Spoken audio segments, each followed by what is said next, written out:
Allons-y. On commence ?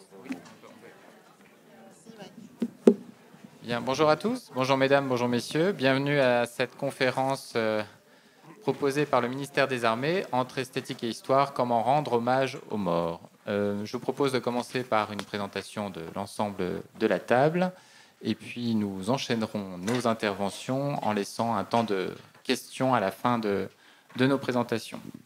Donc, je vais partir de ma gauche avec Isabelle Davion, qui est historienne, maîtresse de conférences habilitée à diriger les recherches et chercheuse à l'Institut de stratégie comparée. Elle est spécialiste d'histoire contemporaine de l'Europe centre-orientale et des pays germaniques et intervenante à l'école de guerre. Et ses recherches portent principalement sur les deux guerres mondiales et sur les relations internationales. À ma gauche directe, Martine Aubry, qui est ingénieure de recherche au laboratoire IRIS de l'Université de Lille et qui est responsable de la base de données Monuments aux morts, dont nous allons abondamment parler ce matin. Et à ma droite, Jérôme Prieur, qui est réalisateur et écrivain et qui est le président du cycle Cinéma 2023 à cette édition des Rendez-vous d'Histoire de Blois. Ces films explorent les traces du passé laissées par les images d'archives, les films et les photographies, par les objets et les lieux, mais aussi par les écrits, journaux intimes et correspondances. Et enfin, Mathieu Chambrion, moi-même, conservateur du patrimoine, qui est adjoint à la chef de bureau des actions culturelles et des musées de la direction de la mémoire, de la culture et des archives du ministère des Armées, qui est donc l'organisateur de cette table ronde, et la direction qui pilote la politique culturelle et mémorielle de l'État, du ministère des Armées au nom de l'État, notamment en animant la politique muséale des 15 musées sous sa tutelle, en coéditant une quinzaine d'ouvrages au minimum chaque année traitant de l'histoire militaire, en soutenant la recherche historique, les documentaires audiovisuels, et c'est notamment à ce titre qu'elle a soutenu le très beau film de Jérôme Prieur, qui sera diffusé dans sa version courte le 7 novembre sur la chaîne parlementaire et dont je vous propose de regarder immédiatement la bande-annonce.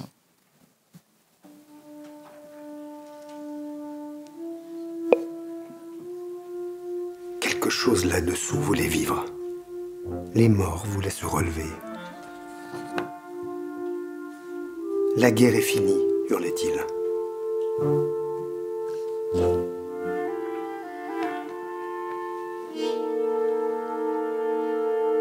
Il en surgissait de partout, terreux, hagards, fantassins en culottes rouges et vétérans casqués. C'était une ruée, mêlant les uniformes de tous les régiments qui avaient passé là.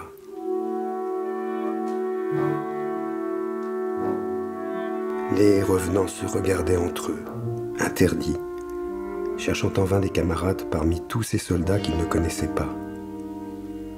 D'où venaient-ils, ces chasseurs à pied, ces cavaliers, ces zouaves ?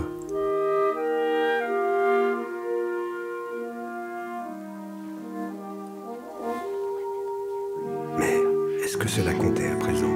Les régiments, les uniformes, les galons ?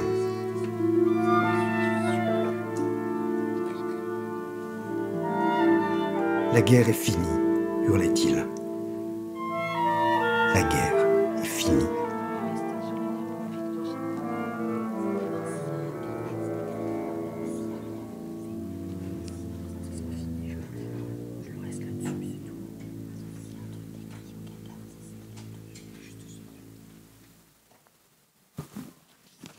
Très bien, très C'est beau. un petit peu dur à voir en pleine lumière, mais c'est pas... Là. Alors, oui. C'est un tout petit aperçu donc, sur ce documentaire et je vous propose pour commencer le débat que Isabelle Davion nous donne un peu le contexte de sortie de guerre, de la Première Guerre mondiale notamment. Oui, alors justement, la guerre est finie, il faut vite le dire. On parle, les historiens à présent désignent plutôt par l'expression sortie de guerre une période qui irait jusqu'aux années, en gros, 1921-1923, puisqu'on se bat un peu partout en Europe. Vous avez encore 30 000 soldats français qui sont sur le front jusqu'au début des années 20. On a tous en tête, je crois, le film Capitaine Conan de Tavernier qui parle quand même de cette armée française d'Orient qui se bat pendant très longtemps. Mais il est vrai, en revanche, que sur l'une des caractéristiques de cette période de sortie de guerre, à partir de fin 1918, c'est qu'on a une société française, en l'occurrence ici, qui est partagée entre la volonté de se souvenir et la volonté d'oublier. Donc vraiment partagée entre mémoire et oubli. Alors, oublier la guerre, oublier les privations, oublier la souffrance, c'est toute cette volonté qui est encapsulée dans l'expression « année folle » qu'on emploie parfois encore pour parler des années 20.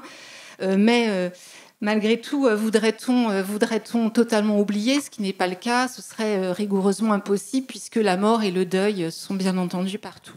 Alors partout, déjà parce que partout dans toutes les familles, bien entendu, mais aussi d'une certaine manière, on pourrait le dire, partout, pas partout, mais aussi présente dans le paysage. Dans un bon quart nord-est de la France, vous avez des paysages détruits. Et bien, en fait, ces ruines sont aussi des corps souffrants. Ces ruines sont aussi des images témoins de la guerre, voire des images d'accusation de la guerre. Et en tout cas, elles expriment, elles aussi, la destruction et la mort. On voit bien ces squelettes d'églises. On voit des bâtiments qui ont des plaies béantes. Voilà. Donc, mort et deuil partout, et notamment, pour commencer, dans la perte des êtres chers, 1 400 000 morts que pour la France, c'est un chiffre qui est assez connu. Alors, vous voyez, cette dichotomie entre mémoire et oubli, on la retrouve alors dans une gravure, dans un dessin. Est-ce que vous voulez bien, Martine, le mettre, s'il vous plaît? Un dessin peut-être que vous connaissez d'Abel Fèvre, publié en novembre 1918. On voit cette croix de bois si caractéristique des soldats morts de la Grande Guerre, et la petite fille qui se tourne vers sa maman en lui demandant « Papa, sait-il que nous sommes vainqueurs ?» On se retrouve bien avec cette difficulté, comment célébrer la victoire dans un monde où la mort est omniprésente. Donc il y a aussi, et je crois qu'on va le retrouver en parlant des monuments aux morts, il y a aussi cette question de l'éventuelle culpabilisation ou autoculpabilisation des vivants, illustré ici, mais peut-être encore plus fameusement illustré dans un roman que vous devez connaître, puisque c'est le roman de 1919, Les Croix de bois de Dorgelès. Les Croix de bois de Dorgelès, ça se termine là-dessus. Ça se termine avec Dorgelès écrit on oubliera. Voilà, les soldats disparus, on les oubliera. Et il dit alors les morts mourront une seconde fois. Et les derniers mots des Croix de bois de Dorgelès, c'est ces vivants ingrats qui déjà vous oublient. Voilà, donc encore une fois, cette thématique de l'oubli ou du souvenir. Alors, je le disais, la mort est partout parce que la Grande Guerre, c'est une mort de masse. Et donc, à mort de masse, c'est bien forcément commémoration de masse. Et ces cérémonies de commémoration ont lieu en France, alors pour le coup absolument partout sur le territoire, que ce soit sur les cimetières, que ce soit sur les champs de bataille ou autour des monuments aux morts. Il y a véritablement dans ces volontés de cérémonies de commémoration la volonté de recréer l'union sacrée qui existait en 1914, qui a commencé à se déliter à partir de 1916 et plus sûrement en 1917. Mais il y a cet espoir peut-être de ressusciter l'union sacrée en commémorant les morts de la Grande Guerre. Et d'une certaine manière, on peut presque considérer que les soldats morts, ceux qui ont vécu au plus profond le sacrifice qui a été nécessaire, eh bien, ces soldats morts deviennent d'une certaine manière les nouveaux saints de la République laïque. Alors, ces soldats morts, où se trouvent-ils? Alors, ceux dont on a pu récupérer les corps sur le moment sont enterrés à côté du front, juste derrière le champ de bataille. Et c'est là où on met cette fameuse croix de bois. Et si le corps est identifié, on met la plaque du soldat qui est mort.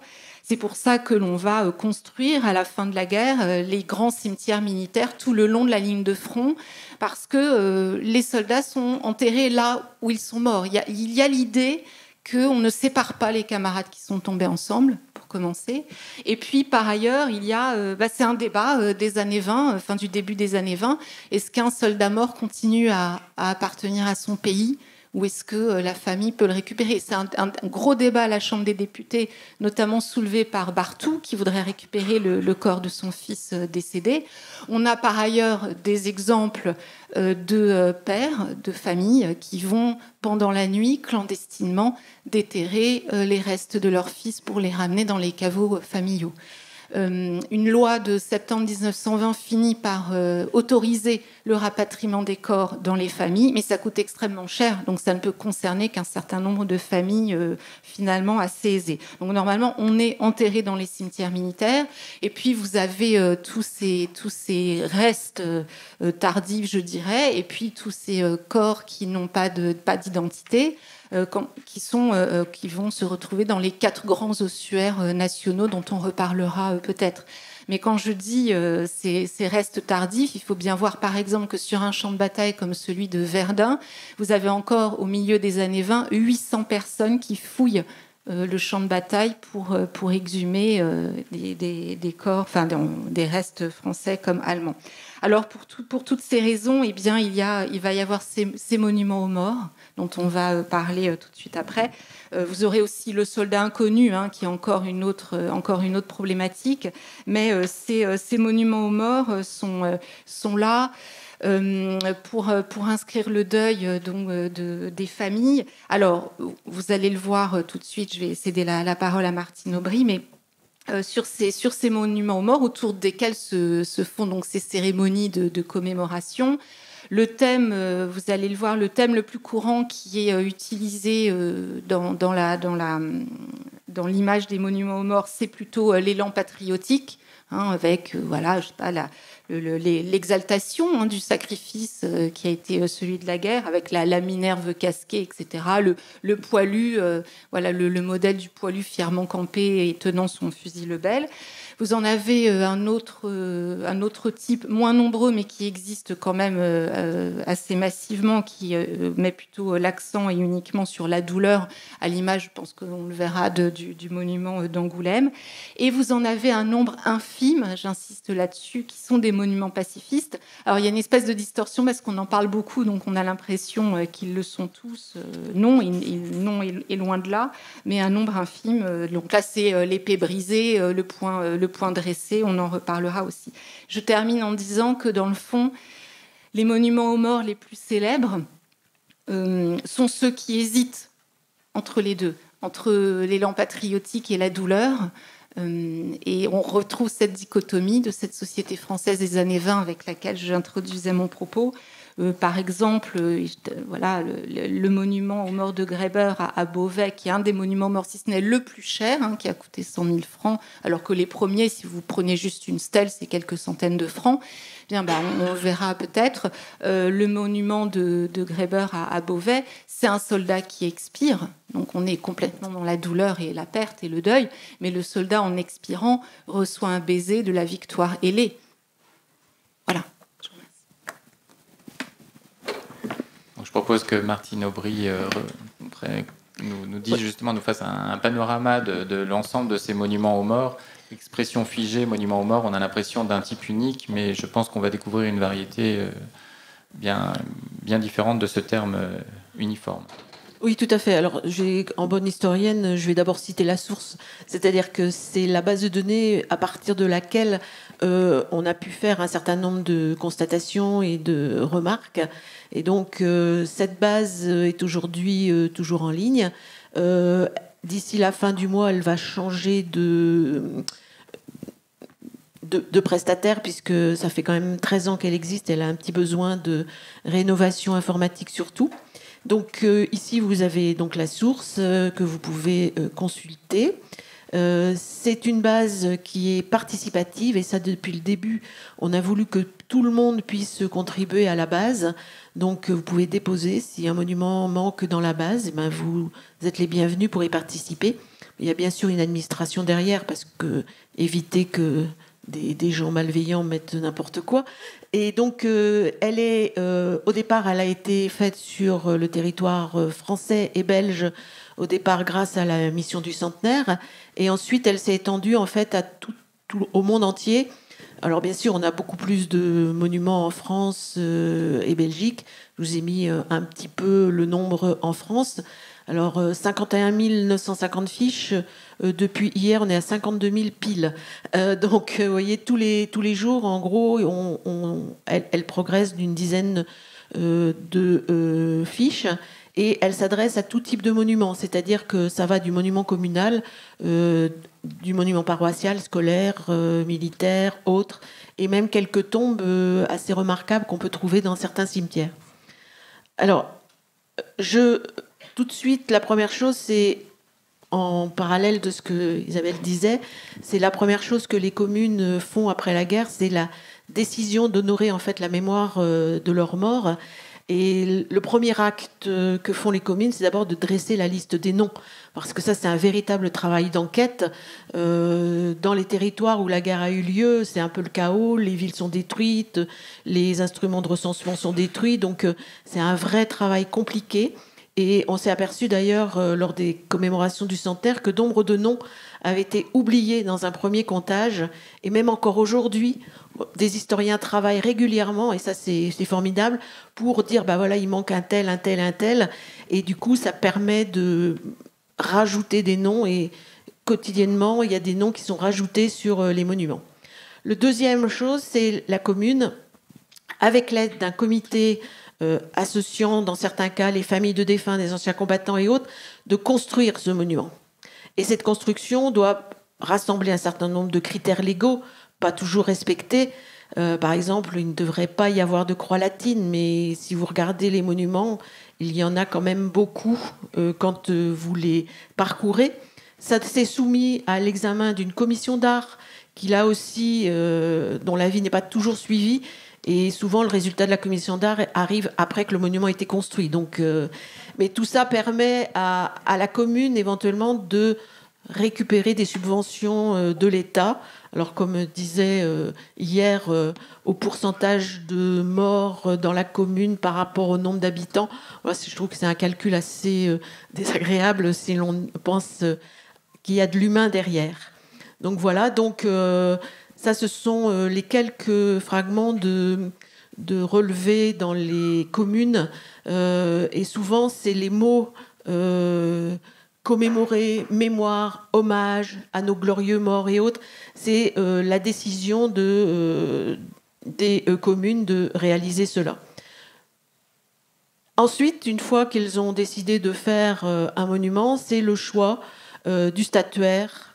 Et là, c'est soit on travaille sur catalogue. Je ne sais pas si vous avez vu Au revoir là-haut. Bon, les catalogues existent bien. J'avoue que depuis le temps que je travaille dessus, je n'ai pas trouvé de fraude au catalogue comme dans Au revoir là-haut. Mais il y a souvent les grands fabricants de l'époque envoyaient dans toutes les communes des petits catalogues. Et il y en a certains qui sont presque des petits chefs-d'œuvre artistiques avec des petites aquarelles qui sont assez intéressantes. Et au cours des pérégrinations dans les territoires français, on a retrouvé, surtout dans la région du Rhône, on a beaucoup travaillé des catalogues. Une commune avait gardé tous les catalogues qu'elle avait reçus. Donc ça, c'est magnifique au point de vue des ressources. Alors des fois, les catalogues sont envoyés par le fournisseur et il le réclame après parce qu'il n'en a pas assez. Et donc du coup, il faut que ça tourne dans les différentes communes. Donc sur catalogue, alors la plupart du temps, ce sont des communes qui ont peu de moyens. Tout à l'heure, on évoquait les coûts. Alors les coûts, si on décide de faire un monument, en gros, un monument type obélisque et au gros monument, ça va de 2000 francs de l'époque. Je ne parle pas des plaques, parce que dans les cimetières, il y en a des beaucoup moins chers, mais le monument sur le territoire communal, ça va à peu près de 1000 francs jusqu'à 150 000 francs pour les gros monuments, et même plus pour d'autres. Dans la base, on a essayé, dans la mesure des archives, de mettre justement les coûts de ces monuments pour pouvoir faire éventuellement un étudiant qui voudrait travailler sur le coût des monuments et d'où viennent les subventions, parce que ça, c'est important aussi. Ça, c'est un travail intéressant.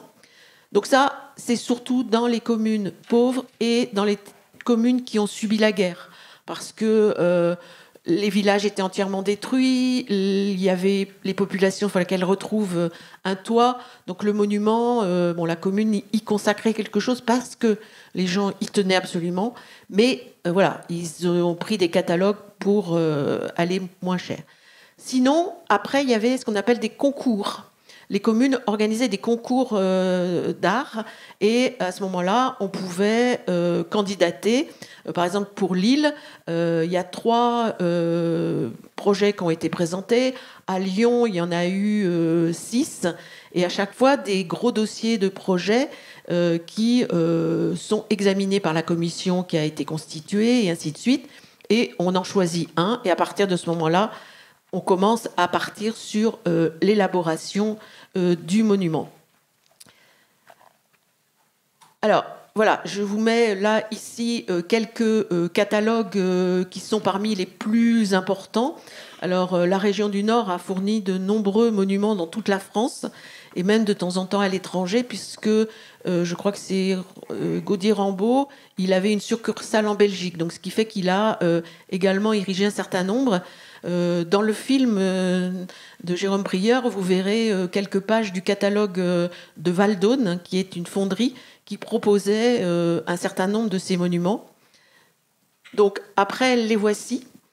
Et ces monuments sont, pour certains, signés de sculpteurs. On a pu savoir que, par exemple, le poilu couché mourant, il a été fait par Deschamps et fondu par Duren, ainsi de suite. Là, on a un certain nombre de noms de sculpteurs qui ont apposé leur nom dans les catalogues. Alors, c'est pas toujours le cas, mais voilà. Alors, pour certains monuments, pour je l'ai pas mis là parce qu'il est tellement courant. Il peut y avoir 200, 300 monuments qui sont le même monument dans toutes les communes. Et ça aussi, vous le verrez dans le film que je vous invite à aller voir, qui est passionnant. Le fameux poilu de Camus. Alors lui, après, il est couleur bronze. Après, on le repeint en couleur bleue. Et puis des fois, on le retrouve en vert. Voilà, c'est des fois assez rigolo de voir ce genre de choses. Là, c'est quelques signatures des sculpteurs qui les mettent sur les monuments. Alors ça, c'est aussi un travail de recherche assez intéressant. Quand vous êtes avec une classe, de lui faire chercher la signature en haut, en bas, derrière les fleurs ou devant et autres. Là, ici, vous avez celui de Camus, là, dont je parlais. C'est une petite plaque devant. Donc, voilà. Je peux continuer là ? Oui, voilà. Alors, ensuite, on parlait tout à l'heure des œuvres d'artistes. Donc là, on en a mis quelques-unes. Alors, s'il y a des interventions entre deux, j'ai mis Lucien Brasseur parce que c'est un sculpteur qui a travaillé sur des façons de faire très différentes.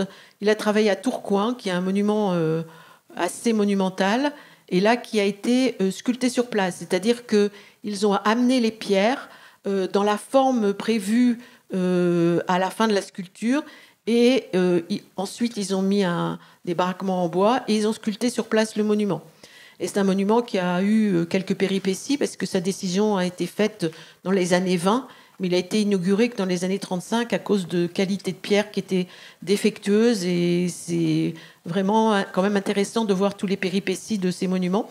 Mais il a aussi fait un monument un peu spécifique qui est celui qui est au milieu de la photo, qui est le monument de Bayonne, avec un taureau et un paysan. Donc vous voyez, c'est pas du tout la même façon de représenter le problème sur le monument aux morts.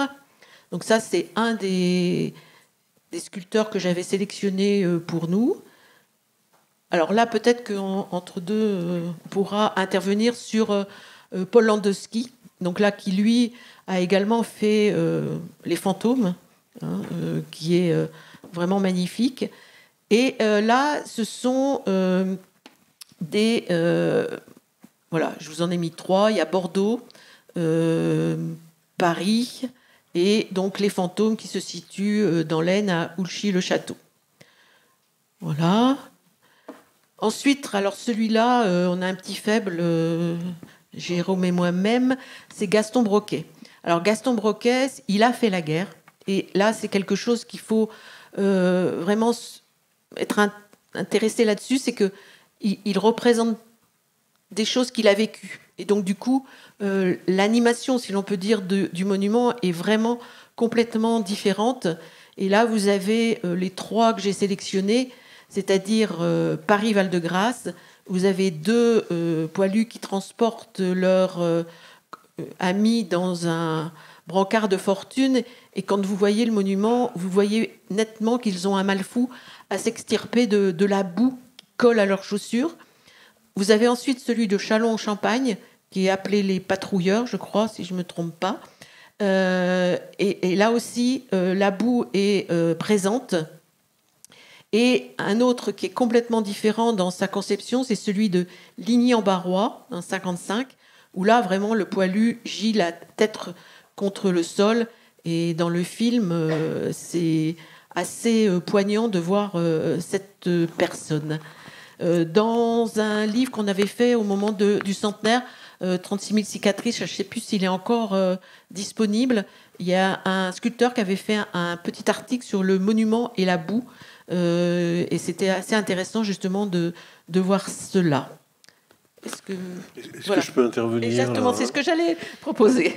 Parce que je vais revenir sur ce qui a été dit, mais puisque Martine Aubry, vous évoquez Gaston Broquet, ce sculpteur absolument extraordinaire, je voudrais dire que moi, d'une certaine façon, j'ai été sensibilisé à la question des monuments aux morts d'une manière très curieuse en lisant les articles de quelqu'un qui a écrit avant les grands historiens comme Antoine Prost ou Annette Becker, qui écrivait dans un mensuel qui a disparu aujourd'hui, mais dont vous connaissez le descendant, qui est Charlie Mensuel, qui était un mensuel de bande dessinée, mais aussi d'articles sur l'écologie. Et dans ce journal où écrivaient par exemple des gens comme Reiser, enfin et toute l'équipe d'Harakiri et de Charlie Hebdo, il y a eu au milieu des années 70, je ne peux pas dire exactement quand, un auteur qui était en réalité un historien de l'architecture, un bruxellois, qui écrivait sur les monuments aux morts et qui a donné à cette série d'articles un titre qui ont été réunis ensuite par un éditeur il y a quelques années. Ça s'appelle, il a intitulé ses chroniques L'art patriotico-tumulaire. Vous voyez. Et là, je retombe sur quelque chose que je trouve magnifique, qu'il écrivait donc dans les années 70 sur Gaston Broquet. Gaston Broquet, c'est hyper réaliste avant les autres, en est l'auteur. Il parle du monument de Châlons-en-Champagne, de Châlons-sur-Marne. Méconnu du grand nombre, quoique parfaitement perçu, sinon ressenti par certains, et non des moindres, le génie de Broquet tient non seulement à son indéniable maîtrise technique, aux limites du possible, mais surtout à sa psychologie infinie du sujet. Il n'est qu'à regarder pour comprendre. Mais que diable, diront les sceptiques, comprendre quoi ? Simplement comprendre que ce fut le sursaut d'une armée harassée, comprendre qu'impossible n'a jamais été français, avec un talent redoutable en une seule sculpture, d'une unique coulée d'airain. Broquet nous le démontre et témoigne à sa manière. Et quelle manière, les amis? En effet, détaillons, voulez-vous, les protagonistes. Un lieutenant dont la détermination empreint le visage entraîne un fusillé tombant de sommeil, suivi d'un servant de mitrailleuse crucifié à son trépied, tandis qu'en 4e position, son camarade Hahn sous le poids de sa précieuse Hotchkiss 8 mm. Bien qu'individuel, personnel et de niveaux différents, chaque faciès affirme la même farouche volonté.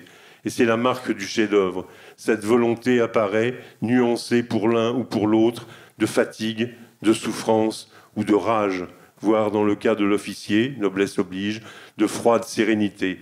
Mais une certitude majeure transparaît, elle ne sera ni brisée ni entravée, rien ne pourra l'arrêter. Elle entame le processus irréversible, celui qui force la victoire. Ils iront jusqu'au bout. Voilà. Et de lire ça dans les années 70, dans ce mensuel anticonformiste au possible. Enfin voilà, c'était un grand choc parce qu'il y a un dialogue d'artistes. Enfin, Jean-Marie Bucher est un écrivain et il regarde ces sculptures en leur donnant une noblesse, une force qu'on n'est pas habitué à voir à l'époque, parce qu'aujourd'hui, vous connaissez tous les monuments aux morts dans tous les villages, et nous ne les voyons plus, tellement ils sont là, ils font partie du décor, donc il faut faire un effort pour les regarder, et cet effort, dès qu'on a commencé à le faire, on est saisi de frénésie, c'est-à-dire qu'on a envie de voir comment des artistes ont résolu le problème en allant... en parcourant la France, hein, évidemment. Et donc, dans la plupart des villages, c'est l'illustration du livre d'or. C'est une liste de noms sur des stèles, sur des colonnes tronquées, sur des pyramides. Mais dans certains villages, je ne sais pas quel pourcentage, hein, Martine Aubry, on pourrait dire, mais dans certains villages, dans un grand nombre de communes, il y a de la statuaire. Et cette statuaire, elle est souvent...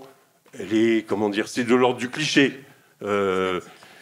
Isabelle Davion disait qu'il y avait, c'était l'élan patriotique ou la douleur. En réalité, c'est beaucoup plus compliqué, c'est beaucoup plus riche, c'est beaucoup plus foisonnant. C'est-à-dire que il y a effectivement ces monuments, écrans, qui sont dans la gloriole, dans la célébration de la victoire d'une façon un peu emphatique. Hein, et puis, à côté de ces monuments, et on y est de plus en plus sensible maintenant que le temps passe, maintenant que les derniers témoins sont morts, on est de plus en plus sensible à l'autre versant de ces monuments. Et l'autre versant de ces monuments, ce sont ceux qui échappent. Ce sont des artistes, hein, qui créent ces monuments, même si ce sont des artistes qui travaillent sous contrainte, sous le regard d'un certain nombre de commanditaires. Ces artistes, Gaston Broquet en est un, Paul Landowski en est un autre, et Aldelsart dans un autre genre, on est aussi un exemple. Ces artistes, ils font passer un point de vue sur la guerre, un point de vue sur la sculpture, un point de vue sur le corps, parce que je crois que la pierre angulaire, si j'ose dire, de ces monuments, c'est la question du corps. La question du corps. On a rappelé que les soldats morts étaient inhumés sur les champs de bataille. On a rappelé que parmi eux, il y avait un grand nombre de soldats inconnus, dont on ne connaît que le nom ou que des restes. Et donc, sur ce 1 400 000 soldats morts, on ne sait pas exactement. Moi, j'ai interrogé, Isabelle Davion faisait allusion à la sortie de guerre. L'historien Bruno Cabane, qui a fait un livre sur la sortie de guerre, je l'ai interrogé pour savoir, aujourd'hui, enfin il y a quelques années, à combien de morts on pouvait estimer, de morts inconnus, de soldats inconnus, on pouvait estimer le chiffre. Il m'a dit qu'on était incapable de répondre. Donc dans le film, je dis 300 000, 400 000, 500 000, enfin c'est énorme, c'est énorme. En tout cas, c'est énorme. Et donc, d'une certaine façon, je pense, je ne suis pas historien, je pense que les monuments aux morts, et spécialement ceux qui se sont attelés à la tâche de redonner un corps à ces soldats ou à leurs proches, que ces monuments aux morts sont une manière de réunir dans une sorte de vie posthume les soldats morts et enterrés sur les champs de bataille, les soldats qui, à partir de 1920, sont rapatriés dans leur village, ce qui crée une dichotomie quelquefois difficile, et puis les soldats dont plus rien ne subsiste. Voilà. Et donc le monument est une façon de réunir cette communauté des morts, sans oublier évidemment la communauté des vivants, c'est-à-dire que les poilus jouent un rôle important dans la société française de l'après-guerre, et que donc le monument est une façon de rendre hommage à la fois aux morts et aux vivants. Alors justement, sur la difficulté de comptabiliser les morts de la Grande Guerre, elle commence, cette difficulté, c'est même pas simplement retrouver les corps, pas retrouver les corps, c'est également définir quelque chose qui semble tacite et qui ne l'est pas, comme toujours, ce que c'est qu'un mort de la guerre. J'entends par là que, effectivement, vous êtes tué sur le champ de bataille, il n'y a pas de question qui se pose, mais vous subissez un assaut au gaz moutarde et vous mourrez des poumons 3 ans plus tard, vous êtes un mort de la guerre, ou pire, oui. Alors, justement, de ce point de vue-ci, ou même, d'ailleurs, il y a des cas de suicide qui existent, de soldats qui se sont jamais vraiment remis d'être rentrés de la guerre totale. Alors, un autre grand historien, à la mémoire duquel je voudrais d'ailleurs dédier cette table ronde, Jean-Jacques Becker, a calculé à un moment donné, il a travaillé sur cette question des morts, je dirais, des morts de la sortie de guerre. Hein. Il a calculé une surmortalité d'environ 150 000 hommes morts entre 1918 et le début des années 20. Et d'ailleurs, lorsque votre mari meurt des suites de blessures ou autres de la guerre, vous devenez veuve de guerre jusqu'en 1923 ou 1924. J'avoue ne plus me souvenir de la date exacte. Donc, vous voyez, rien qu'avec cette question de savoir qui est mort de guerre ou pas, on a déjà d'énormes difficultés. En tout cas, vous pouvez être sûr que, et ça j'attire notamment l'attention des plus jeunes et des étudiants qui ont tendance à aller chercher des chiffres de morts sur des sites internet, etc. Dès que le chiffre est précis, passez votre chemin. Voilà, plus le chiffre est vague, plus vous êtes à peu près sûr d'être plutôt dans l'exactitude. Voilà. Oui, alors on va juste revenir rapidement sur le dernier. Je pense que vous interviendrez sur celui-ci, sur Maxime Réal-Delsarte, aussi qui a été un sculpteur intéressant de l'après-guerre, qui avait également fait la guerre, donc ça c'est important, mais qui a aussi beaucoup fait de représentations de... Alors il a fait des soldats, une tombe, une femme qui recouvre le soldat, celle de Resson, mais également beaucoup où on voit la vie après la mort, c'est-à-dire qu'il y a la présence du soldat avec la croix qu'on a vue tout à l'heure sur la petite photo du début, mais après il y a la faux qui permet de refaire les blés et autres. Il y a tout un côté retour à la vie malgré le mort qui est là dans le champ. Parce qu'il faut se dire que, par exemple, dans les territoires des Hauts-de-France, encore aujourd'hui, on en retrouve. Ça remonte. On retrouve à la fois les bombes, les obus, mais également les corps qui remontent. Alors, on arrive de temps en temps à les identifier, mais parce qu'ils ont gardé un élément qui permettait de l'identifier. Mais ça, c'est encore aujourd'hui et c'est important.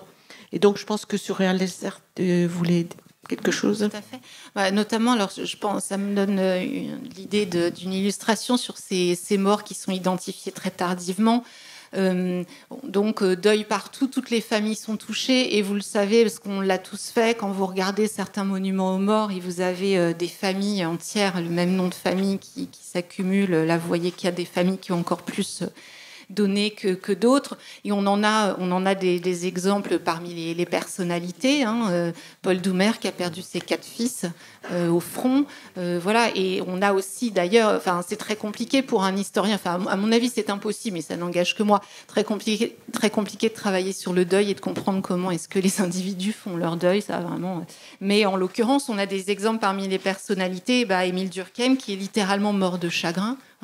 On a, alors c'est un autre exemple parce que son fils n'est pas mort mais est prisonnier de guerre, Delcassé qui n'arrive plus à travailler tellement il est choqué par ce qui lui arrive, etc. Bon, et on a aussi, j'en arrive à cet exemple, Kipling, l'auteur britannique, parce que là on parle de la France, on ne peut pas parler du monde entier, mais c'est le cas dans tellement d'autres sociétés, la guerre ayant été mondiale. Kipling, son fils est mort en 1915, mais il refuse de l'accepter. Et d'ailleurs, le corps ne sera identifié qu'en 1990. Vous voyez, ces recherches sont longues. Et ces difficultés parfois à retrouver le corps et à accepter dès lors la mort. Alors, les monuments aux morts et le soldat inconnu sont là pour y répondre, mais dans un plus court terme, ça vous explique aussi, par exemple, la mode du spiritisme en Grande-Bretagne, et où on va essayer de faire parler les morts. Kipling, par exemple, faisait beaucoup de séances de spiritisme. Bon, je referme c'est pas une parenthèse, mais je referme ce sujet-là. En revanche... Non, je disais sur les morts comme ça, vous avez cité ceux qui sont célèbres, mais sur les monuments aux morts en France, on peut citer un monument qui est à la forêt du Temple, dans la Creuse, donc vraiment un lieu complètement... la mère de famille qui a perdu ses 4 enfants est marquée sur le monument, son nom, et c'est marqué « morte de chagrin ». Donc voilà, il y a pas que les cas... C'est la seule femme à ce niveau-là, sauf quelques infirmières qu'on trouve. Oui. Mais là, ça recoupe, mais là, c'est presque un mort anonyme. les morts de gens célèbres, voilà. Non, mais qui sont là pour illustrer les que deuils. c'était. Non, vous avez mais raison, celui-là, il oui. fallait, je crois, le citer. Oui, c'est son mari qui a demandé d'inscrire son épouse sur le monument aux morts de la commune avec la mention morte de chagrin. Alors, sur les monuments aux morts, alors je crois avoir pris le temps d'expliquer en introduction que ces monuments aux morts étaient polysémiques, c'est-à-dire on ne pouvait pas souvent, on ne pouvait pas leur donner un seul sens, ou qu'en tout cas, les plus intéressants ne portaient pas qu'un seul sens. Que oui, on peut choisir entre l'élan patriotique, entre la douleur, voire entre le pacifisme intégral, pourquoi pas, mais que souvent, il faut s'attarder pour bien comprendre le message qui est délivré. Et c'est le cas notamment avec Réal Delsart. Alors, je ne sais pas, comme le disait Jérôme, c'est un peu compliqué avec la lumière électrique là, de voir les images, mais ce monument qui s'appelle Terre de France pourrait sembler de prime abord être un monument qu'on va qualifier de doloriste, puisque c'est quand même la mère et sa fille qui se recueillent sur la tombe, dont on imagine du père. Donc un monument très célèbre qui a été exposé d'ailleurs au salon de 1919 et qui a été commandé par plusieurs municipalités. On le trouve aussi à Saint-Jean-de-Luz, il me semble. Alors oui, c'est la tristesse qui s'en exhale, mais en fait, quand même, cette femme apporte du blé, et vous voyez bien que, ou peut-être pas, mais je vous le dis, que les épis de blé sont en train de pousser, et de pousser à tel point qu'ils en arrivent, et on sait que ça va être le cas, à recouvrir la croix.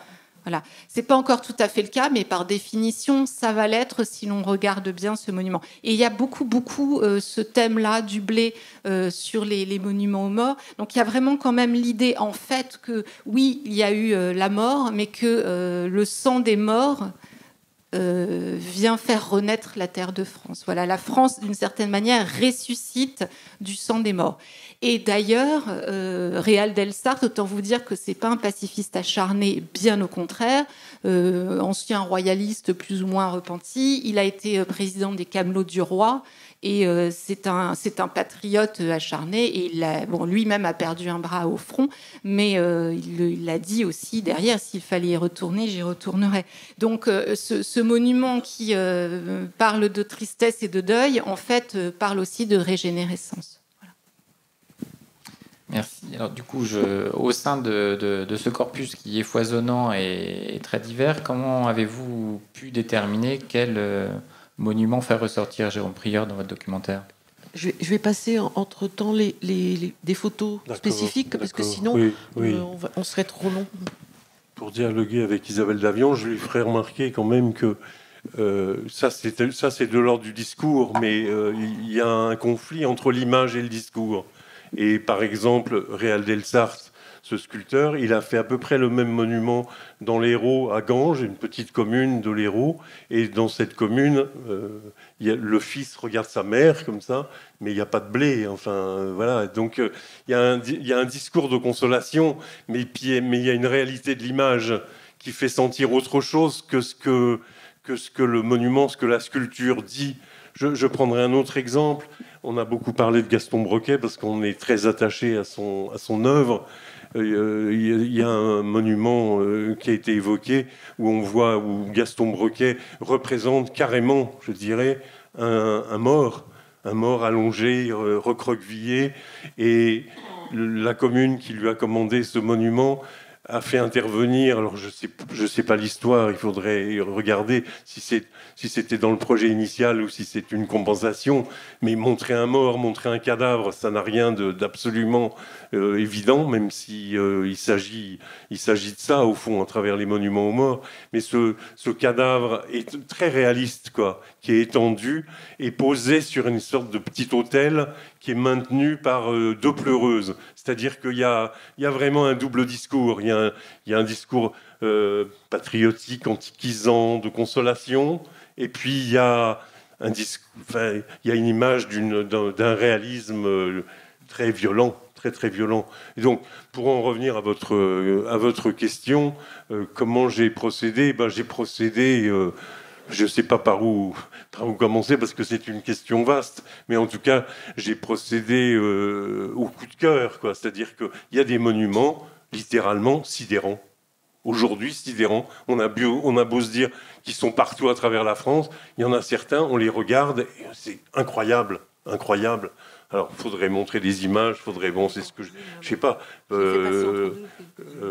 Paul Dardet, dans l'Hérault, fait un monument en représentant 4 femmes habillées à la mode des années folles, des années 20, devant un corps étendu, et le visage de ce soldat mort est intact d'un côté, et de l'autre côté est complètement défiguré, comme une gueule cassée. Il y a quelque chose, il y a un choc. Il y a un choc des mondes, parce que ces monuments, ils témoignent de l'après-guerre. Et donc, l'après-guerre, c'est la vie continue, c'est le blé repousse, etc., etc. Mais c'est le deuil qui ne s'éteint pas. Et donc, les monuments, ils sont dans cette ambivalence du présent, du passé, de l'avant et du maintenant. Et donc, c'est ça qui nous montre quelque chose qu'on n'arrive pas nécessairement à résoudre, à accepter, à calmer. Et je pense que les monuments ont cette fonction. Alors, j'ai raisonné, je dirais, puisque je suis cinéaste, j'ai raisonné comme si j'avais la chance de pouvoir recueillir à travers la France les rushs d'un film qui n'a jamais été monté. C'est-à-dire que faire un film, ça donne un surplomb absolument extraordinaire. On peut aller du nord au sud, de l'est à l'ouest, et mettre ensemble des images pour raconter des morceaux de récit, des morceaux de fantasmagorie. Et donc c'est ça que j'ai essayé de construire. Alors, en faisant la part qui leur revient aux monuments qui témoignent de la gloire patriotique, de l'élan patriotique, mais tous les autres. Et tous les autres, il y a toutes sortes de scénarios qui sont imaginés par les artistes. Ça va des scénarios les plus marqués par l'idée de funérailles, parce que je pense que les monuments aux morts sont des funérailles, sont une façon de donner aux morts un dernier hommage qu'ils n'ont jamais reçu, puisqu'ils sont morts sur le champ de bataille sans témoins autres que leurs camarades, et encore pas dans tous les cas, bien sûr. Donc c'est une façon de leur donner des obsèques, enfin, et de mettre à leur chevet des êtres aimés. Ça, c'est une façon de voir les choses. Et puis, je me suis rendu compte, ça, je m'en doutais pas vraiment, je me suis rendu compte que les monuments aux morts, ils sont évidemment toujours dressés, érigés pour être vus de loin, mais aussi parce que ce sont des statues, donc elles sont dressées, et que par conséquent, ce qui a fait la vie du poilu pendant 4 ans, le fait d'être enterré, d'être enseveli dans la boue des tranchées, était quelque chose qui, forcément, par nature, était très difficile à figurer dans la sculpture. Sauf, et c'est là quelque chose de très intéressant, sauf par le procédé du bas-relief. Et les bas-reliefs montrent des scènes de guerre, montrent des scènes de mort. Les grands sculpteurs, comme les petits, lorsqu'ils ont fait des bas-reliefs, nous donnent comme des instantanés, comme des photos stéréoscopiques de la guerre de 14. Donc voilà, ça a été une envie de réunir tous ces éléments dispersés à travers la France. Merci pour ces éléments. De fait, l'heure avance. Si on veut avoir un peu de temps de questions, oui. Est-ce qu'on pourrait passer aux autres formes d'hommage, aux nouvelles formes de commémoration, peut-être ? Alors, entre deux, juste, il y a une chose qui est importante dans les monuments aux morts, les sculptures, c'était super important. Mais je pense qu'il faut aussi que quand vous êtes devant un monument aux morts, vous regardiez ce qu'on appelle les épitaphes. Parce que ça, c'est également révélateur d'un certain nombre de choses. Bon, là, j'en ai mis quelques-unes, mais rapidement. Mort glorieuse. On peut faire une étude sémantique de ce qui a été mis. Et dans les monuments récents, là, j'en ai mis un, la mémoire se transmet, l'espoir se donne. C'est le genre d'épitaphe que vous ne trouverez pas dans les monuments qui ont été inaugurés entre 1920 et 23. Voilà. Là, j'ai mis dans le PowerPoint, qui, je pense, sera republié, un certain nombre d'épitaphes, mais des communes où ils mettent des vrais discours. Et surtout, on retrouve très souvent les vers de Victor Hugo. Et ça, dans la base, on en a énormément. on en a à peu près 300 sur lesquels on voit la version alors complète, 3 phrases, pas toutes les phrases et autres. Donc ça, je pense que c'est super important de ne pas regarder que la sculpture. C'est important, la sculpture vous attire, mais sur certains, c'est vraiment faire le deuil, mais ne pas oublier. Passant va dire à la France que nous sommes morts pour sa liberté. Donc là, il y a des choses qui sont accolées à la structure, mais qui sont importantes à voir. Voilà, c'est là-dessus que je voulais. Après, il y a énormément de choses. On pourrait faire 1, 2 ou 3 conférences sur les monuments. Oui. Surtout qu'on retrouve en fait exactement les mêmes questions qui se posaient pour la statuaire publique à la fin du 19e siècle, la statuaire d'hommage aux grands hommes, les comités d'érection, les souscriptions nationales ou départementales, la question du socle, qu'il faut aussi regarder, c'est pareil pour la statuaire publique, et justement la différence, qui est une différence majeure, c'est le volume d'un seul coup de monuments qui sont érigés, qui est tel que en 1922 a lieu la seule dérogation à l'ordonnance de 1816 que Louis XVIII avait édictée pour imposer que tous les hommages aux grands hommes soient validés par le ministère de l'Intérieur. Et en 1922, il y a tellement de monuments aux morts qui sont créés que cette prérogative est laissée au préfet. Ah oui, effectivement, il y a eu vraiment très très peu de monuments aux morts de la guerre de 70 qui marquent le tout début de ce type de monuments, mais ils étaient vraiment très peu. Alors peut-être l'avez-vous déjà vu dans les albums de Hansi, il y a un dessin, mon village alsacien, il y a un dessin où on voit un monument aux morts de la guerre de 70 et devant, vous avez les 2 petits-enfants avec la coiffe alsacienne, etc., qui se tiennent par la main. Et au-dessus de ce monument qui est dans une grande plaine, qu'on imagine une grande plaine alsacienne, il y a des nuages qui arrivent de l'Est et ces nuages forment des hordes barbares en train de cavaler vers la frontière française. Donc on a bien des exemples mais il n'y a rien de systématique. Je veux dire, les monuments de la Grande Guerre, c'est systématique pour la totalité du territoire français. Alors, une chose à dire également, c'est qu'à partir de 1921, l'État français paye 1 fois par an un voyage aux familles de soldats morts pour se rendre dans les cimetières militaires, se recueillir sur la tombe de leurs enfants. Mais sinon, en dehors de cette fois annuelle-là, il y a donc ce monument aux morts pour aller se recueillir. Alors, vous avez parlé des souscriptions pour notamment construire les ossuaires. Je vous ai parlé des 4 grands ossuaires nationaux, etc. Ça prend beaucoup, beaucoup de temps. C'est même jusqu'au début des années 30. Je ne sais pas si vous avez la photo Oui, voilà. Là, vous avez l'inauguration de l'ossuaire de Douaumont avec une photo du cimetière militaire de Douaumont. Alors, c'est 1932, donc encore en 1929, on lance une grande campagne de souscription pour la construction de cet ossuaire. Alors, si vous voulez bien, Martine, mettre la photo suivante où on voit donc le monument de Douaumont. Alors là, pour le coup, on a effectivement un monument qui se veut pacifique, puisque l'image du monument, c'est un glaive enfoncé dans le sol. Donc, il se veut à la fois pacifique et œcuménique. Donc, l'image que vous devez en voir ici, c'est la poignée de ce glaive enfoncé dans le sol en signe de fin de la guerre. Ces campagnes de souscription sont faites sur des modes, d'ailleurs, je le précise ici, extrêmement modernes pour l'époque et beaucoup inspirés de ce qui se faisait aux États-Unis. On voit la princesse de Polignac, par exemple, organiser des loteries, des bals, etc. Tout ça pour financer les ossuaires. Alors, dans l'autre mode de commémoration, vous avez... Mais là, je vais être très, très rapide. La cérémonie autour du soldat inconnu. Le soldat inconnu, c'est une décision qui, au départ, était française, d'aller chercher un corps non identifié qui serait le corps représentant tous ceux qui n'ont pas été retrouvés. Soldat inconnu, dont l'idée a ensuite été reprise d'abord par les Britanniques. Donc la France et les Français et les Anglais inaugurent le monument du soldat inconnu en 1920. Et puis petit à petit, ce sont toutes les nations, je dirais, de l'entente. C'est plutôt le camp du vainqueur. Voilà.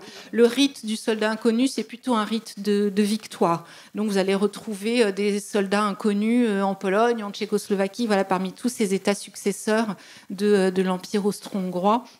et assez peu du côté des États vaincus. Donc voilà, ça c'est aussi une autre forme de commémoration que l'on pouvait noter.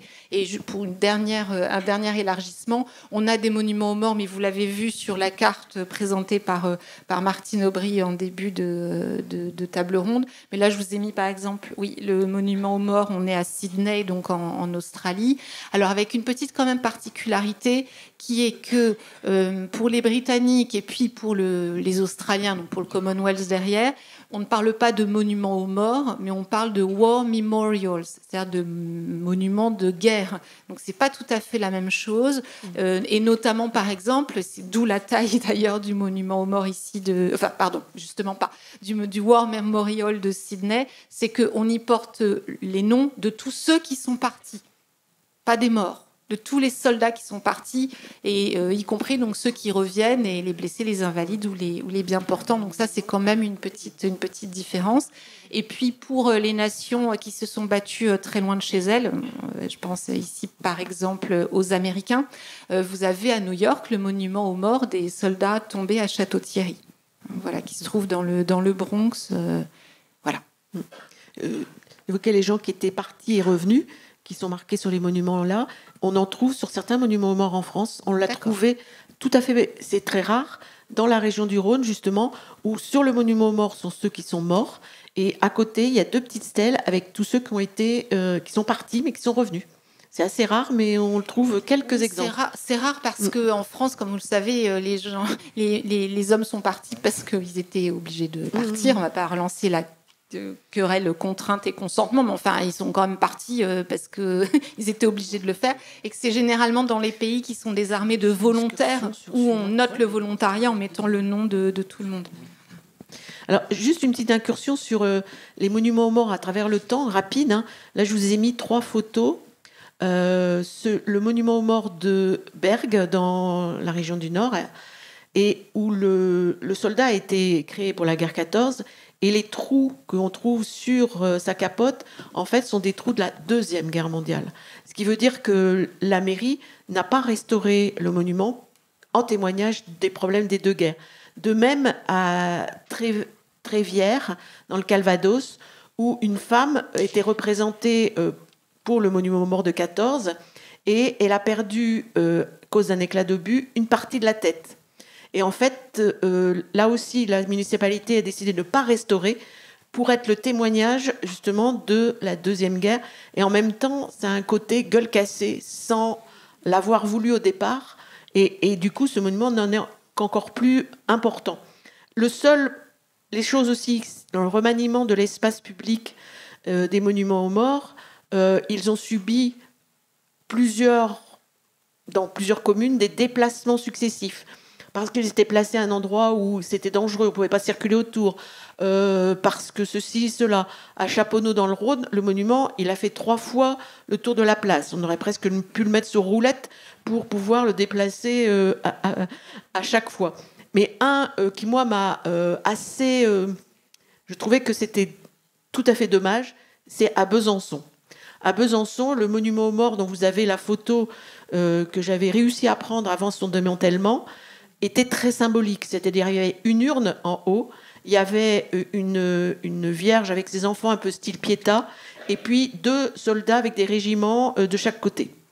Ils ont décidé de le démanteler, soi-disant qu'il gênait l'accès au TGV. Moi, j'ai jamais trouvé le problème, mais bon, pas grave.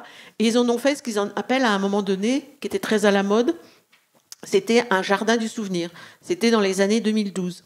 Et ils ont remis là, comme ça, pouf, sur le truc, la Vierge avec les enfants, les 2 soldats.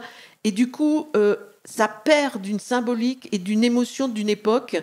Et voilà. Et dans l'urne, quand ils l'ont démantelé, dans l'urne, il y avait la liste des morts pour Besançon, qu'ils ont déposé aux archives départementales du Nord. Et ils ont mis tous les noms des morts sur un mur en espèce de fer bronzé. Et on arrive à peine à les lire. Et bon, voilà. Donc ça, c'est aussi le parcours du monument dans les siècles. Et ça, c'est quand même intéressant à voir. Effectivement, il y a eu une tendance à un moment de rassembler tous les monuments aux morts pour créer des jardins du souvenir ou des squares du souvenir. Alors ça correspond à l'idée d'un moment, mais c'est vrai que c'est symboliquement et ça change complètement le sens des différents monuments aux morts qui ont pu avoir lieu, même dans des petites communes. Moi, je voulais filmer le monument aux morts, un bas-relief magnifique où il y a un grouillement de têtes de soldats qui est sur un des côtés de l'Arc de Triomphe ou d'un arc à Toulouse. Et au moment d'arriver, on a appris que c'était inutile, que tout était en caisse, car ce monument qui doit faire, je sais pas, quelques centaines de tonnes, a été déplacé pour construire. Il doit être replacé. Il va être replacé mais pour il ne sera construire pas démantelé. le métro, Déjà, pour c'est construire important. le métro. Il ne Voilà. sera pas démantelé comme à Besançon. Non.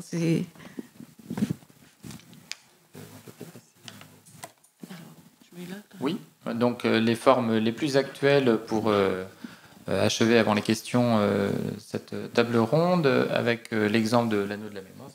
Oui, l'anneau de la mémoire. Alors là, c'est une autre forme de commémoration parce que là, le monument aux morts ou dans les cimetières et autres, c'est la nationalité française, c'est les Allemands, c'est les Anglais, c'est les morts de la commune et autres.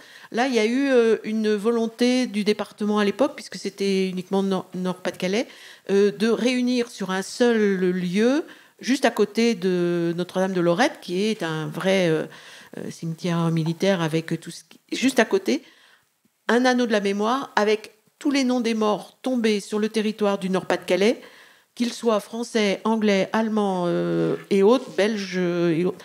Du moment qu'ils sont tombés sur le territoire du Nord-Pas-de-Calais, ils ont été mis sur cet anneau de la mémoire.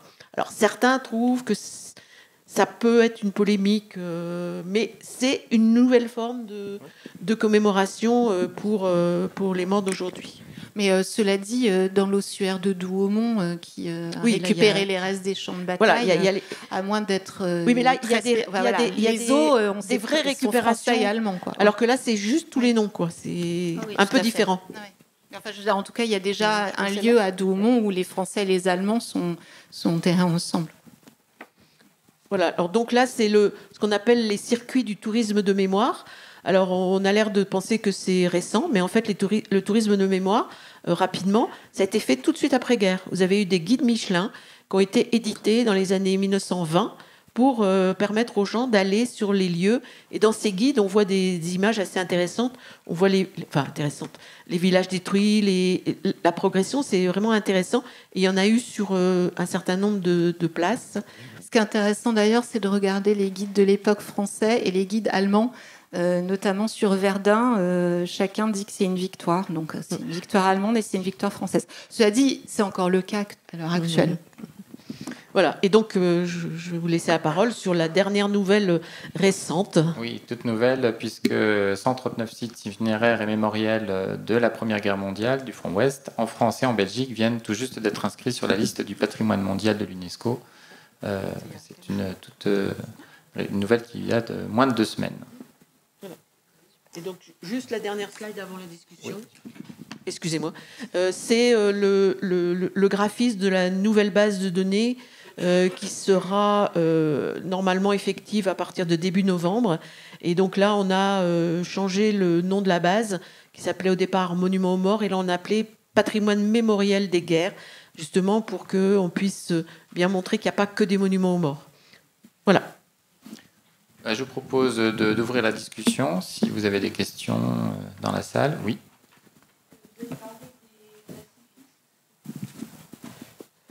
Oui. Alors, dans la sélection, là, ça va être compliqué. Faudrait aller voir sur la base. Vous les avez. Alors, il y en a quelques. Il y a Jean Sioux. Ah oui, il y a Jean Sioux. Alors, attendez, je vais vous le retrouver. Il y a celui dans la Creuse, qui est un des plus maudite connus. Soit la guerre. Voilà, il est là. Celui-ci, ou un écolier en sarrau de si vous voyez pas Creusot. bien, il a le poing levé. Voilà, il a le poing levé et l'épitaphe, c'est Maudite soit la guerre, qui est juste ici. Alors, moi, personnellement, les monuments pacifistes, complètement pacifistes, il n'y en a quand même pas des tonnes, si l'on peut dire, pour moi. Il y en a qu'on dit qu'ils sont pacifistes. Alors, c'est vrai que si vous regardez les épitaphes, vous avez des épitaphes qui sont réellement pacifistes. Donc ça, il faut aller chercher sur les bas. Celui de Dardilly, on dit qu'il a une épitaphe plus ou moins pacifiste. Mais voilà, celui de Péronne, avec la dame qui tend le poing sur le cadavre de son enfant, on le dit pacifiste, mais en fait, on isole une partie du monument de Péronne parce que derrière, il y a un mur avec des bas-reliefs, avec les représentations de batailles. Donc à partir de ce moment-là, et il y a une comparaison entre une bataille du XVe siècle et la bataille de 14-18, où il y a ensuite tous les morts. Donc si on isole une partie, on peut dire que cette partie-là est pacifiste. Mais le monument dans son intégralité, voilà, il y a une grosse discussion qu'on pourrait avoir là-dessus. Alors, et bien sûr, c'est... Votre avis, enfin, je pense que où il y en a plus, où il y en a moins.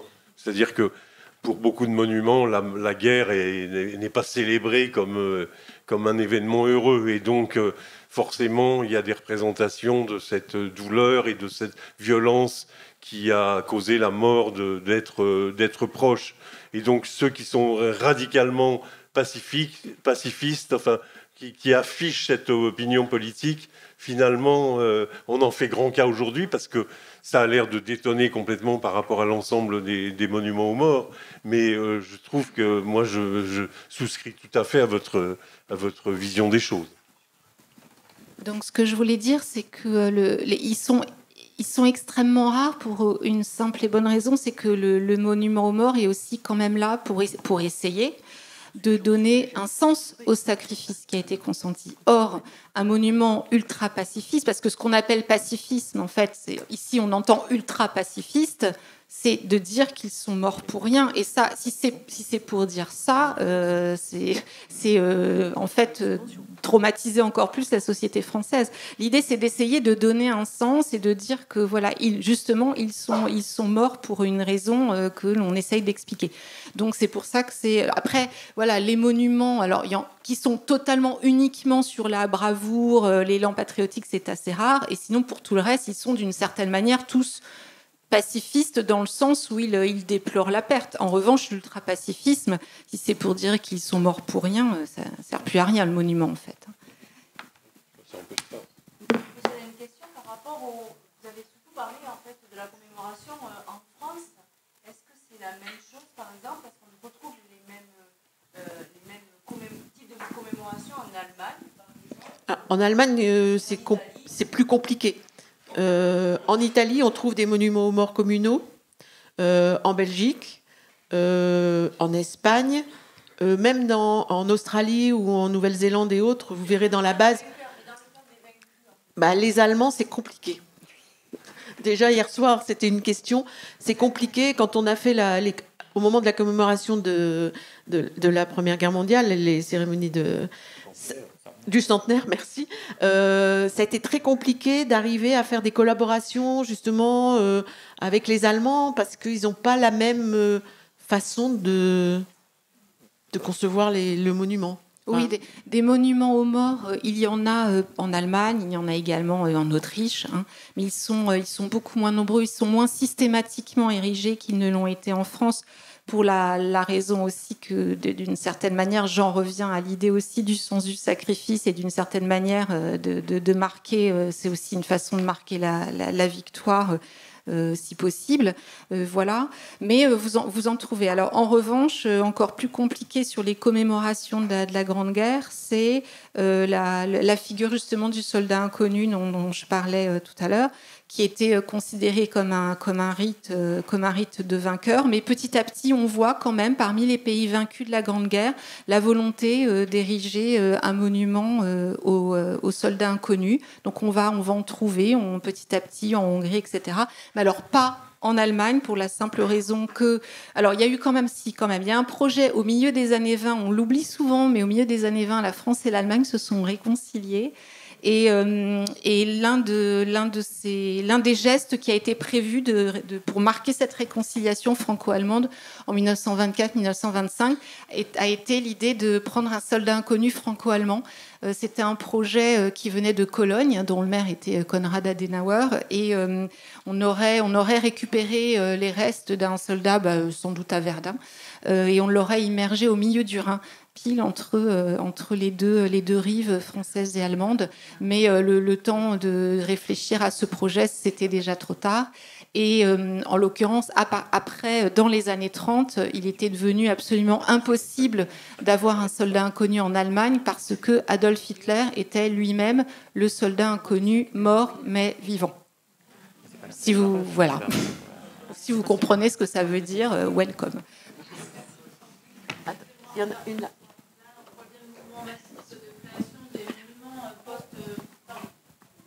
Après la Première Guerre mondiale, mais voilà, le XXe siècle a continué les guerres. Donc, est-ce que le mouvement, ça a été d'inscrire les noms des morts de la Deuxième Guerre mondiale? Je pense aussi à la guerre d'Algérie, ou est-ce qu'on a créé d'autres monuments spécifiques? Qu'est-ce qui s'est passé pour ces guerres postérieures? Alors, si l'on prend la Deuxième Guerre mondiale, je parle des soldats. Je ne parle pas de tout ce qui est déportés, monuments spécifiques et autres. Là, il y a des monuments spéciaux. Mais si on prend côté soldats, le parti pris a été pris de les mettre sur le monument aux morts de la guerre de 14. On retrouve également ceux de l'Indochine et les noms de l'Algérie. Après, pour l'Algérie, on met des fois des petites stèles juste à côté du monument aux morts, mais sans les noms, avec juste une épitaphe. Et puis, pour les guerres suivantes, les OPEX. Oui, justement, j'allais venir. Il y a 2 hauts lieux de la mémoire nationale qui sont suivis par le ministère des Armées qui concernent plusieurs conflits, dont ceux que vous avez évoqués. Le mémorial national de la guerre d'Algérie et des combats du Maroc et de Tunisie, qui a été inauguré en 2002 sur le quai Branly à Paris. Et le monument aux morts pour la France en opération extérieure, le monument OPEX, qui a été inauguré en 2019 dans le parc André Citroën, à côté du parc André Citroën, à Paris aussi, dans le 15e. Donc ce sont 2 hauts lieux de la mémoire qui sont gérés directement par le ministère des Armées. Et alors pour l'Algérie, il y a une petite... pour les monuments aux morts 14-18 qui avaient été érigés en Algérie. Certains, quand ils sont restés en Algérie, ont été détruits. Et il y en a certains qui ont été rapatriés en France. Dans la banlieue lyonnaise, il y a le monument aux morts qui avait été érigé pour Oran, qui est dans le quartier de la Decunière, je crois. Voilà, il y en a 2-3 comme ça qui ont été rapatriés. Ça, c'est une... Mais bon, voilà. À Senlis. Oui. À Senlis. Oui. Là-haut, et puis après...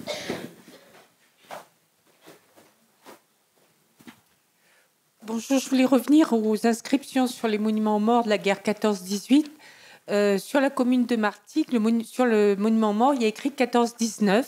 Oui. Et quand j'ai posé la question, on m'a dit c'est parce qu'on a rajouté les noms des personnes qui sont mortes après. Est-ce qu'il y en a beaucoup comme ça de monuments aux morts où il y a inscrit officiellement 14-19? Oui. Il y en a pas mal en Bretagne, j'avais remarqué. On peut faire la statistique avec la base.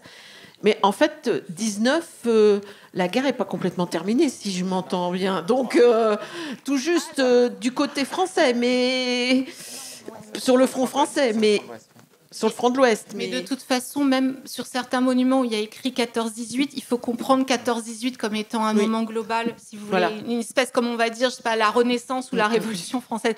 C'est 14-18, et si vous regardez les listes, vous avez les morts en 21 dans les Balkans, 21. Russie, Sibérie, en Pologne, etc. Voilà, donc ça peut aller...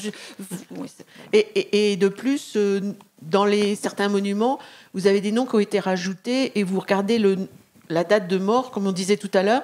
Sur certains monuments, c'est marqué « mort des suites de la guerre », mort de maladies contractées à la guerre, mais ça peut aller jusque dans les années 75. À partir du moment où vous avez réussi à faire reconnaître la maladie de la personne comme une maladie conséquence de la guerre, c'est-à-dire les gaz ou d'autres choses. Et du coup, par exemple, quelqu'un qui mort d'un cancer du poumon dans les années 75, s'ils arrivent à faire prouver que c'était à cause des gaz, eh ben, on peut le déclarer mort pour la France, et du coup, il peut être réinscrit sur le monument. Il y avait la dame aussi là. Est-ce qu'on peut dire que les catalogues sur lesquels se fournissent une grande partie des communes françaises introduisent une forme de normalisation justement Alors, je dirais pas normalisation parce qu'en fait, les gens choisissaient sur le catalogue et un peu comme un Lego, ils construisaient à leur manière. C'est-à-dire que si la commune voulait un poilu couché de chien, puis ils font le calcul, ils ont encore un peu de sous, ils vont rajouter des fois un autre poilu en haut du monument. Et s'il en reste un petit peu, ils vont mettre une palme, ils vont mettre un coq. Vous voyez, et en fait, il y a quelques monuments, ils sont à peu près tous pareils, mais je dirais pas qu'il y ait une normalité. Personnellement,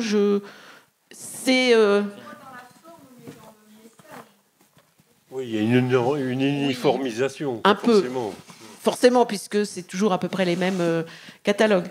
C'est la série, hein, c'est le principe. Oui, c'est juste la série, oui. Voilà. Est-ce que dans les catalogues, il y a des propositions, on va dire, moins consensuelles? Non. Enfin, si, ce qui m'a frappé, moi, c'est de voir dans les catalogues des soldats près d'une croix. Alors qu'il y a la rivalité entre le calvaire, la croix et le monument aux morts. Et là, dans les catalogues, moi, ce que j'ai retrouvé... Alors, il y en a un qui est agenouillé au pied d'une croix. Oui. Alors, il y a le modèle sans la croix, le modèle avec la croix. Et le modèle avec la croix pouvait être accepté s'il était sur le territoire du cimetière. Oui. S'il est sur le domaine communal, justement, la croix, ils ne vont pas l'accepter au niveau... ou alors, ils le construisent tout seuls et ils n'ont pas les subventions de l'État. Vous voyez, c'est toujours une question comme ça. Mais c'est vrai qu'il y a les deux modèles. Ou c'est avec le drapeau, derrière il y a la croix, il n'y a pas la croix. Enfin, il y a les trois possibilités. Mais de ce point de vue, les monuments morts rejoignent le mouvement général de la statuaire à la fin du 19e, parce que vous aviez déjà des catalogues de statues de la République en 3-4 tailles, modèles qui existaient déjà. Et les monuments aux morts, c'est un moment particulier parce qu'il y a une masse considérable qui est construite, mais les mécanismes sont les mêmes que ceux de la statuaire publique auparavant.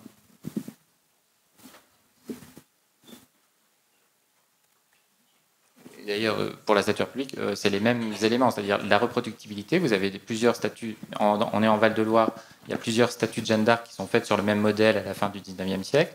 Et la mobilité, parce qu'on voit toujours les monuments comme étant quelque chose de très stable, et on l'a vu, les monuments sont extrêmement mobiles. Et la voiture est l'ennemi premier du monument parce qu'on déplace en permanence les monuments pour ne pas gêner les circulations. Et est-ce qu'il n'y a pas une question de régionalisme aussi? Parce qu'on parlait des monuments de Réal del Sarthe. Isabelle Davion parlait des épis de blé pour celui de Compiègne et celui de l'Hérault, ce sont des raisins. Donc voilà, on est dans une région. Oui, tout à fait. Par ailleurs, j'ai une autre question à vous poser, c'est sur les inscriptions, parce que dans le Tarn, on a constaté qu'il y avait les professions à la suite des noms. Voilà, est-ce qu'il y a d'autres régions? Alors, ce sont des régions de lutte sociale, on le sait, mais est-ce que ça se pratique ailleurs? Alors là, il y a deux questions en une. Là, les expressions locales, effectivement, j'avais passé tout à l'heure rapidement. Hein, il y a les bretonnes, les alsaciennes, les costumes locaux. Dans les pleureuses, il y en a beaucoup dans la région du centre, hein, les pleureuses, dans le Cher, dans la Creuse et autres. Et une expression alsacienne qui est très intéressante, c'est celle-ci. Mais c'est celui de Strasbourg et de Winsenbach, excusez-moi, je ne suis pas de là-bas, qui sont deux monuments qui ont été érigés à deux dates différentes, celui de Strasbourg en 1936 et celui de Winsenbach en 1994. Et du coup, là, on s'aperçoit que la symbolique d'après-guerre est complètement différente. C'est l'Alsacienne au milieu avec son fils allemand, son fils français mort, c'est celui-ci. Ils sont nus, c'est-à-dire qu'on ne sait pas s'il est français, lequel est allemand. Par contre, dans dans celui-ci, il y a l'Alsacienne avec la coiffe, le soldat en uniforme allemand et l'autre en uniforme français. Voilà, c'est des choses symboliques. Sur les inscriptions, tout à l'heure, je parlais des épitaphes. Mais également, vous avez raison, selon la taille du village ou de la ville, soit les noms sont mis par ordre alphabétique. Voilà, si vous en avez 2000, ils vont trouver la simplicité. Ensuite, ils peuvent être par année de décès, 14, 15, 16, 17, 18.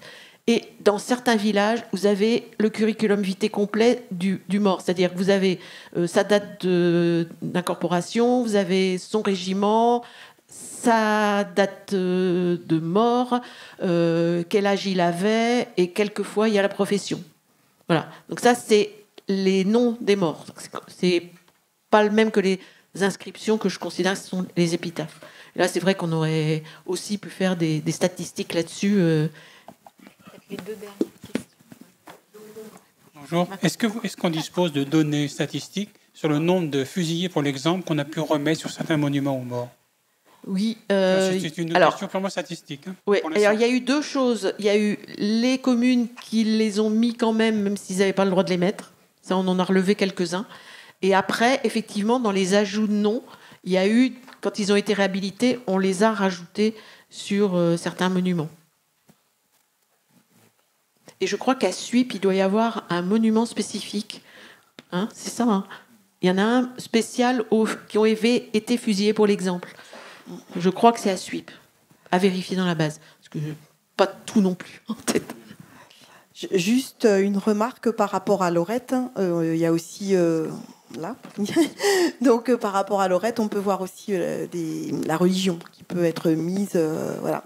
Et la question que j'avais, c'était par rapport à la Russie. Est-ce que... donc vous travaillez donc sur la France, mais est-ce que vous avez des informations par rapport à des monuments aux morts qui auraient pu être mis en place, donc en fait en Russie, puisque Russie bolchevique, révolution octobre, etc. Pas pour les Russes, mais il y a des Russes enterrés au cimetière militaire à Cambrai. Oui, mais il n'y a pas. Alors la Russie est un endroit où il n'y a pas de monument aux morts de la Première Guerre mondiale. Voilà. Ne serait-ce que parce que ce serait compliqué pour les bolcheviks. Hein. Pour eux, les soldats tombés avant 1917 sont tombés pour une cause bourgeoise qui n'est pas reconnue. Et après, on passe dans la guerre révolutionnaire, ce qui est autre chose. Ouais. Une question plus technique. Est-ce qu'il y a quelque chose de particulier, Est-ce qu'il y a quelque chose de particulier à dire sur les matériaux ou pas? Alors, il y a un peu de tout. Hein. Il y a les pierres, bien sûr. Alors, ça dépend de l'endroit où vous l'avez. Ça peut être des pierres locales, des pierres roses plutôt dans l'Est. Hein. Il y a des monuments qui sont effectués en pierre rose. Celui d'Alsace, là, il est plutôt en pierre rose. Il y a de la fonte. Alors, fonte bronzée, fonte... Voilà. D'ailleurs, certains monuments avaient été détruits à la Seconde Guerre mondiale pour récupérer les matériaux. Alors là, du ciment. Et dans la base, on essaye de voir quel est le matériau des pierres. Et c'est souvent des pierres. Alors, dans le Nord, c'est la pierre de Soigny, par exemple. Mais ça peut être... des carrières les plus proches ou là où étaient par exemple ceux qui avaient les catalogues, ils avaient souvent des carrières eux-mêmes. Hein, ceux de Rombaud-Roland par exemple, ils ont une carrière, on les appelle des sociétés granitières. Alors il peut être granit ou autre, et du coup c'est eux, ils ont la ressource carrément de, vous voyez, c'est granit, marbre, pierre. Rombaud-Roland, vous voyez, c'est pas que un catalogue de monuments, mais ils se servent dans leur propre carrière. Et sur la base, il y a un onglet qui est auteur. Et dans l'onglet auteur, vous avez l'histoire de toutes ces sociétés. Et vous avez aussi des matériaux qui sont très à la mode dans l'entre-deux-guerres pour tout ce qui est statuaire, qu'on voit très bien d'ailleurs dans le documentaire de Jérôme Prieur, l'espèce de pierre de ville qui donne un aspect béton, qui était vraiment très à la mode à l'époque, et qui vieillit d'une manière pas forcément optimale. Oui, puisqu'il y a eu des questions posées sur les monuments aux morts pacifistes tout à l'heure, je voudrais signaler qu'il y a un livre qui existe, qui est la 3e édition du livre de Daniel et Pierre Roy, qui s'appelle la dernière édition de Jean Chou à Chauny, autour des monuments pacifistes en France, qui a été édité par la Fédération nationale de la libre pensée. Oui. Et qui recense, je crois, entre plus de 250 monuments pacifiste ou à connotation pacifiste. Qu'on dit à connotation pacifiste. J'ai lu les éditions précédentes et c'est là où voilà, mais bon, c'est un débat différent. Je voudrais poser une question. Est-ce que le monument n'a pas non plus une fonction politique à l'heure de tous les débats qui vont animer la Chambre, la fameuse Chambre, le Horizon, dans les années 20, notamment autour de la reconnaissance des gueules cassées et de la question de l'employabilité des infirmes. Cette histoire, c'est un peu l'histoire matricielle de ce qu'on dira des années 60, le handicap, mais le monument sert aussi à rassembler autour des forces qui se tournent vers leurs élus au moment où, notamment du côté du patronat, on prenne des cas de fer, parfois, pour accepter l'employabilité de ces infirmes. Alors, personnellement, le monument aux morts, pour moi, c'est un rôle de témoin pour les familles, hein, ça on l'a vu. C'est des fois, c'est dans les villages, je ne parle pas dans les grandes villes, c'est le lieu de rassemblement à partir du moment où il y a un problème, où il y a des choses. Et dans une des slides que je n'avais pas passées, j'ai pris l'exemple de Manglon, dans le 26, qui, au moment de l'affaire de la fusillade de Charlie Hebdo, avait transformé le monument aux morts, là que vous voyez sur celle-ci, qui est le monument aux morts tout bête de Camus, et qu'ils ont transformé le fusil en un crayon. En fait, ils ont enrobé le fusil de ce qu'on sert pour isoler les tuyaux l'hiver. Ils l'ont mis de papier craft et au bout, ils ont mis une mine. Donc là, le monument aux morts, il est le lieu de rassemblement et le lieu d'expression de quelque chose. Pour aller plus loin, là, j'avoue que on n'a pas fait. Moi, j'ai pas fait l'étude là-dessus. Je sais pas si.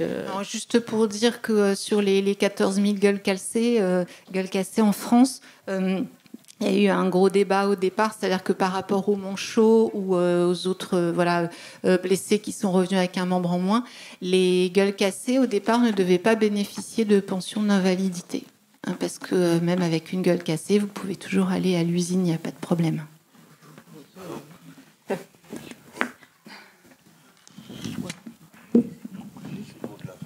Oui, de toute façon, je crois qu'on va finir sur cette remarque. La dernière observation. Désolée. En tout cas, n'hésitez pas à aller sur la base de données avec l'ancienne base, mais la prochaine, on vous le signalera.